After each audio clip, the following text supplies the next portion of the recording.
Bonjour à tous et merci de nous rejoindre sur Futur TV pour cette nouvelle édition de la rédaction.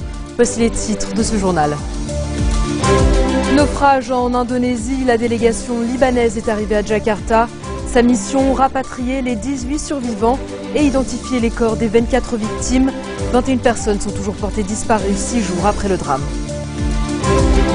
En Syrie, d'influents groupes rebelles appellent les djihadistes liés à Al-Qaïda à se retirer de 2 zones du pays. Les experts de l'ONU commencent à répertorier le stock chimique du régime. Impasse budgétaire aux États-Unis, Obama se dit exaspéré par les républicains. Aucun accord n'a été trouvé entre les deux camps au 2e jour de fermeture partielle des services fédéraux. Et à suivre également dans cette édition, Astérix fait son grand retour. Le plus célèbre des Gaulois débarque chez les Pictes, ces peuples de l'ancienne Écosse. Ce 35e album sortira le 24 octobre dans 15 pays et en 23 langues.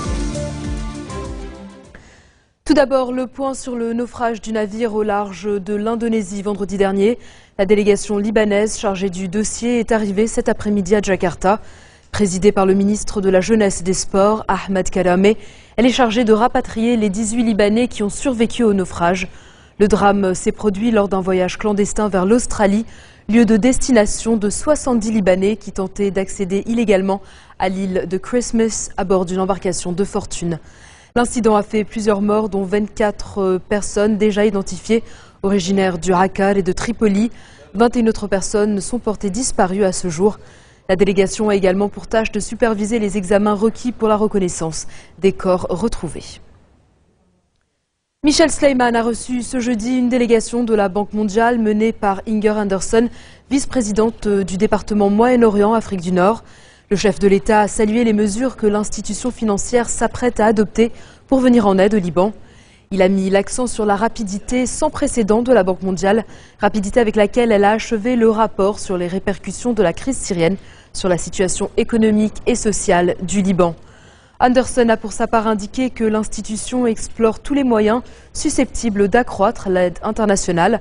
La réunion annuelle de la Banque mondiale et du Fonds monétaire international doit se tenir la semaine prochaine et une délégation libanaise y participera.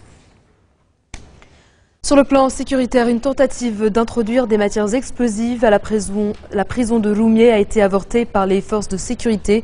Selon plusieurs médias, ces matières explosives étaient cachées dans des sandwichs et étaient destinées aux prisonniers Charbel Chalita. Dans l'actualité régionale de ce jeudi en Syrie d'abord, 6 des plus puissants groupes rebelles ont demandé à l'État islamique d'Irak et du Levant, affilié à Al-Qaïda, de quitter la ville d'Azaz, proche de la frontière turque. Dans un autre communiqué, les rebelles du centre de la Syrie leur demandent de se retirer de la province de Homs.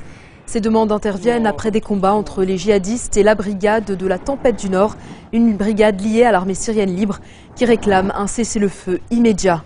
Les 6 factions djihadistes sont d'obédience islamiste. Elles ne reconnaissent ni la coalition de l'opposition, ni aucun groupe basé à l'étranger. Présentes dans tout le pays, elles combattent le régime de Bachar el-Assad et entendent jouer un rôle politique plus important. Et puis on reste en Syrie où les inspecteurs de l'ONU entament une 3e journée de travail. 9 spécialistes en désarmement se sont rendus sur le terrain ce jeudi, mais aucune indication n'a été donnée sur leur destination. Ils font partie d'une équipe de 19 personnes arrivées en Syrie mardi. Leur mission, surveiller l'application de la résolution 2118 du Conseil de sécurité de l'ONU qui ordonne la destruction de l'arsenal chimique syrien. Résolution adoptée après l'attaque chimique meurtrière du 21 août près de Damas qui avait fait plus d'1 millier de morts. L'équipe se concentre pour l'instant sur la vérification des informations fournies par le gouvernement syrien sur son arsenal, notamment sur les sites de production et de stockage de ces armes chimiques qui doivent être inspectés dans les 30 jours. La tâche de l'équipe internationale est considérable. Des experts en désarmement estiment en effet que la Syrie possède plus de 1000 tonnes d'armes chimiques réparties sur environ 45 sites à travers le pays. Washington tente de rassurer son allié israélien sur le dossier du nucléaire iranien. Benjamin Netanyahou se montre en effet plus que sceptique face à l'attitude des nouvelles autorités iraniennes, une attitude plus conciliante vis-à-vis de la communauté internationale. John Kerry s'est exprimé sur la question ce jeudi depuis Tokyo. S'adressant au Premier ministre israélien, il a assuré que l'Iran sera jugé sur ses actions, pas sur des mots, et que rien ne reposera sur une confiance aveugle. Le secrétaire d'État américain estime que le Proche-Orient se portera mieux s'il y a un moyen d'acquérir la certitude de l'élimination d'un programme nucléaire à des fins militaires en Iran.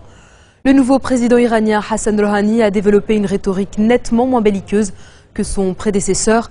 Téhéran a d'ailleurs accepté de reprendre les négociations sur le nucléaire avec les pays membres du groupe 5+1, négociations qui pourraient avoir lieu à la mi-octobre à Genève. Direction le Yémen où 10 personnes, dont 3 soldats pris en otage, ont été tués dans une opération lancée par l'armée. Objectif, reprendre à des insurgés liés à Al-Qaïda le contrôle de son QG à Mukalla, c'est dans le sud-est du pays. Les efforts se poursuivent pour retrouver d'éventuelles autres victimes sous les décombres. Des combattants d'Ansar el-Sharia s'étaient emparés du bâtiment il y a 3 jours après avoir fait exploser une voiture à l'entrée du QG. Al-Qaïda a récemment intensifié ses attaques dans le sud du Yémen. Le mois dernier, des combattants présumés du réseau ont tué plus de 50 militaires et policiers dans 3 attaques simultanées. Le réseau avait profité de l'affaiblissement du pouvoir central en 2011 pour renforcer son emprise, notamment sur le sud et l'est du pays. L'ambassade russe à Tripoli, attaquée, elle a été la cible d'inconnus qui ont ouvert le feu et tenté de pénétrer dans l'enceinte du complexe diplomatique. Il n'y a pas eu de blessés. À l'origine de cet incident, une Ukrainienne. Cette dernière a tué un Libyen et a tenté de se réfugier dans l'ambassade, ce qui n'a pas plu à la foule qui s'en est pris au bâtiment. Pour la suite du journal, nouveau drame au large de l'île italienne de Lampedusa, où près d'une centaine de clandestins périssent dans le naufrage de leur bateau.